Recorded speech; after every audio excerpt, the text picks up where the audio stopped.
Welcome back to short lecture series of C S 615। आज हम lecture number 22 को cover करेंगे, जो लेक्चर नंबर 21 का रिमेनिंग पार्ट है। और इसमें हम इसके दूसरे स्टेप के बारे में यानी कि दूसरे ग्रुप के बारे में डिस्कशन करेंगे, which is planning process task. और ये मोस्ट इंपॉर्टेंट लॉन्ग क्वेश्चन है, बट अगर ये शॉर्ट में आ जाएगा तो आपको सिर्फ इतना लिखना है कि जो प्लानिंग प्रोसेस है इसमें कितने टास्क इंक्लूड है और इनके क्या नाम है। तो जो प्लानिंग प्रोसेस टास्क होता है इसमें आपके पास 15 टोटल टास्क होते हैं और इनके नाम जो हैं वो आपने बिल्कुल same as it is list की फॉर्म में ही प्रिपेयर कर लेने हैं, अगर तो ये शॉर्ट में आएगा। बट अगर ये लॉन्ग क्वेश्चन में आ जाता है तो आपको इसकी डिटेल भी लिखनी पड़ेगी। जैसे कि आप देख सकते हैं कि इसके हैंडआउट्स में इसकी डिटेल्स भी गिवन है। मैं आपको आसान वर्डिंग में समझा देती हूँ कि आपने इसकी डिटेल को किस तरह से प्रिपेयर करना है। सबसे पहला जो टास्क है वो आपके पास है स्कोप प्लानिंग। अब आपके पास जो स्कोप प्लानिंग है ना, ये एक रिटन स्कोप स्टेटमेंट होती है और फ्यूचर में प्रोजेक्ट के लिए जो भी डिसीजंस आपने करने होते हैं वो इसी स्टेटमेंट के बेस पे करेंगे। यहाँ पे कुछ एमसीक्यूज भी हैं जो मैंने अंडरलाइन किए हैं। जैसे जैसे आप एमसीक्यूज को प्रिपेयर करेंगे वैसे ही साथ में सब्जेक्टिव ऑटोमेटिकली प्रिपेयर हो जाएगा। उसके बाद नेक्स्ट आपके पास है स्कोप डेफिनेशन, मतलब कि जो बड़े और मेजर प्रोजेक्ट के डिलीवरेबल्स होते हैं उन्हें स्मॉलर और मोर मैनेजेबल कंपोनेंट्स में डिवाइड किया जाता है, जिसे हम स्कोप डेफिनेशन बोलते हैं। जब आप मेजर और बड़े प्रोजेक्ट डिलीवरेबल को छोटे पार्ट्स में डिवाइड कर लेते हैं तो उससे अगला जो काम है वो एक्टिविटी डेफिनेशन का होता है। मतलब ये देखना है कि अब कौन सी एक्टिविटी को परफॉर्म करना है और कौन सी एक्टिविटीज़ को परफॉर्म नहीं करना भी। उसके बाद नेक्स्ट आपके पास है एक्टिविटी सिक्वेंसिंग, मतलब कि जब आपके पास एक्टिविटीज़ आ जाएंगी, आप बड़े प्रोजेक्ट डिलीवरेबल्स को छोटे पार्ट्स में डिवाइड कर लेंगे, आपके पास एक्टिविटीज़ आ चुकी हैं, तो बाद में ये डिसाइड करना कि कौन सी एक्टिविटी पहले परफॉर्म करेंगे, कौन सी एक्टिविटी को बाद में परफॉर्म करेंगी। ये एक्टिविटी सिक्वेंसिंग कहलाता है, मतलब कि उन्हें सिक्वेंस की फॉर्म में कैटेगराइज करना। उसके बाद एक्टिविटी ड्यूरेशन एस्टिमेटिंग, ये देखना कि हर एक्टिविटी को कितना ड्यूरेशन मिलना चाहिए, उस पर कितना वर्क करना है, कितना टाइम लगेगा। ये एक्टिविटी ड्यूरेशन एस्टिमेटिंग कहलाता है। इसके बाद रिसोर्स को प्लान करना, मतलब कि ये देखना है कि कौन से रिसोर्सेज चाहिए, पीपल चाहिए, इक्विपमेंट चाहिए या फिर मटेरियल चाहिए। तो रिसोर्स प्लानिंग का काम ये होता है कि ये देखना कि क्या रिसोर्सेज चाहिए और कितनी तादाद में चाहिए, उसकी क्वांटिटी को भी डिटरमाइन करना रिसोर्स प्लानिंग का काम होता है। उसके बाद कॉस्ट को एस्टिमेट किया जाता है कि जब आपने काम करना है हर एक्टिविटी पे कितनी कॉस्ट आएगी, यानी कितना खर्चा आएगा।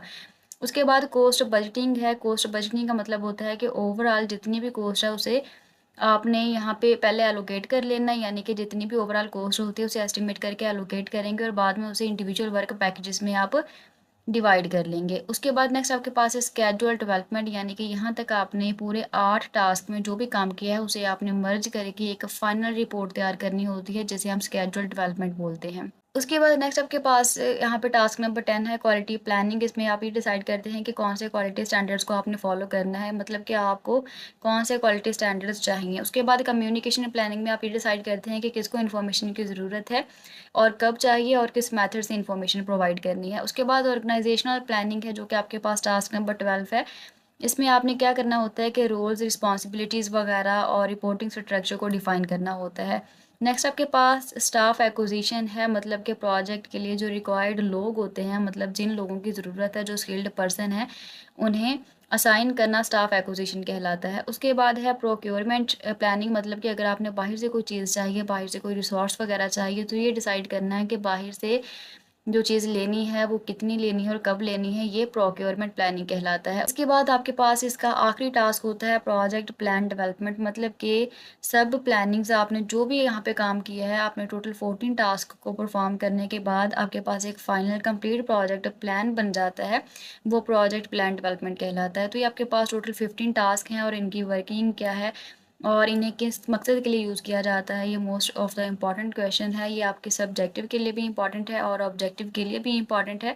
एमसीक्यूज़ में इस तरह आ जाता है कि आपको ये डेफिनेशन गिवन होती है, मतलब इसका पर्पस गिवन होता है, बाद में पूछ लेते हैं कि बताएं इस टास्क का नाम क्या है। तो इसलिए आपने दोनों तरह से इसे प्रिपेयर कर लेना है।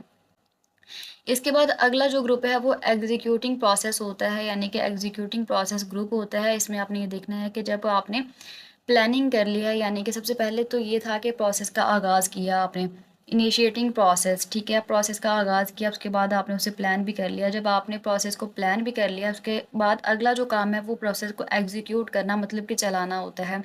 तो एग्जीक्यूटिंग में कौन कौन से टास्क इंक्लूड हैं, ये भी मोस्ट इंपॉर्टेंट लॉन्ग क्वेश्चन है। मैं दोबारा से रिपीट कर रही हूँ कि अगर ये क्वेश्चंस आपको सिर्फ शॉर्ट में आते हैं तो सिर्फ आपने टास्क के नाम लिखने हैं, बट अगर ये लॉन्ग में आएगा या फिर बोल दिया जाता है कि डिस्क्राइब करें या एक्सप्लेन करें, तो आपने इनकी डिटेल्स भी लास्ट में लिखनी है। इसमें सबसे पहला टास्क आपके पास है प्रोजेक्ट प्लान एग्जीक्यूशन, मतलब कि जो प्लान बनाया था उसी के अकॉर्डिंग एक्टिविटीज़ आपने परफॉर्म भी करनी होती हैं।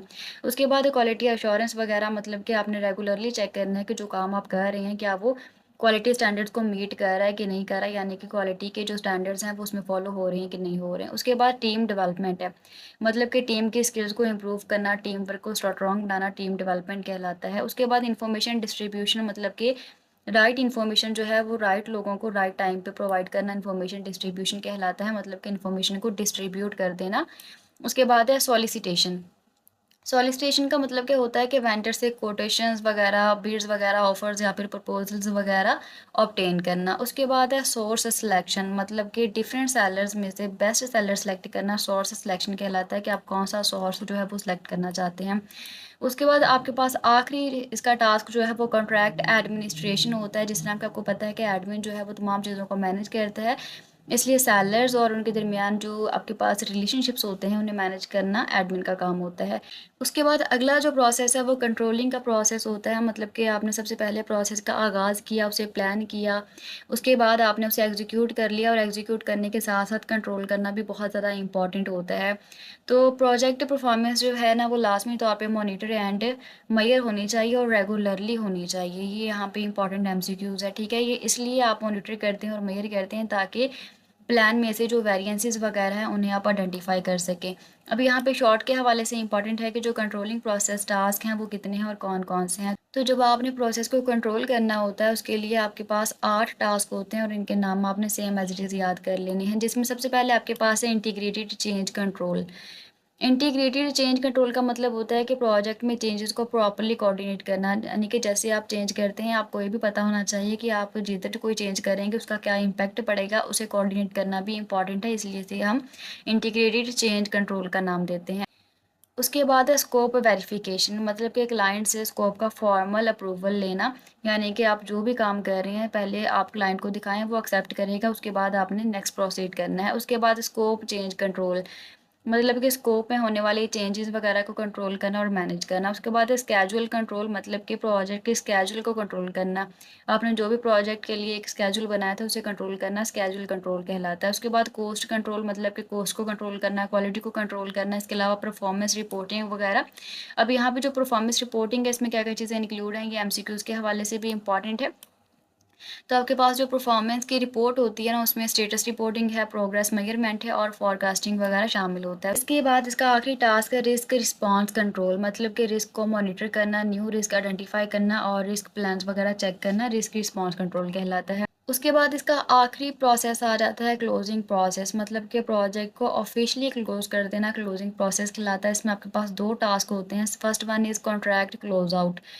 कॉन्ट्रैक्ट क्लोज आउट का मतलब क्या होता है कि कॉन्ट्रैक्ट कंप्लीट हो चुका है, पेमेंट्स वगैरह क्लियर हो चुकी हैं और जो भी ओपन आइटम्स थे, मतलब कि जो ओपन इश्यूज थे वो रिजॉल्व हो चुके हैं। उसके बाद इसका दूसरा टास्क जो है वो एडमिनिस्ट्रेटिव क्लोजर होता है, मतलब कि प्रोजेक्ट डॉक्यूमेंट्स जो है वो फाइनलाइज करना, लेसन्स वगैरह लर्न करना, कंपाइल करना, फ्यूचर प्रोजेक्ट्स के लिए रिकॉर्ड एंड रिपोर्ट वगैरह मेंटेन करना एडमिनिस्ट्रेटिव क्लोजर कहलाता है। तो ये आपके पास आखिरी फेज़ होता है जिसे हम क्लोजिंग प्रोसेस बोलते हैं, और इसमें आपके पास 2 टास्क इंक्लूड होते हैं। तो यहाँ तक हमारे पास लेक्चर नंबर 22 कवर होता है, जिसमें हमने तमाम जो पीएम प्रोसेस ग्रुप्स थे उन्हें डिटेल के साथ कवर कर लिया है, और ये लेक्चर्स काफ़ी इंपॉर्टेंट हैं, इसलिए आपने इन्हें अच्छी तरह से प्रिपेयर कर लेना है।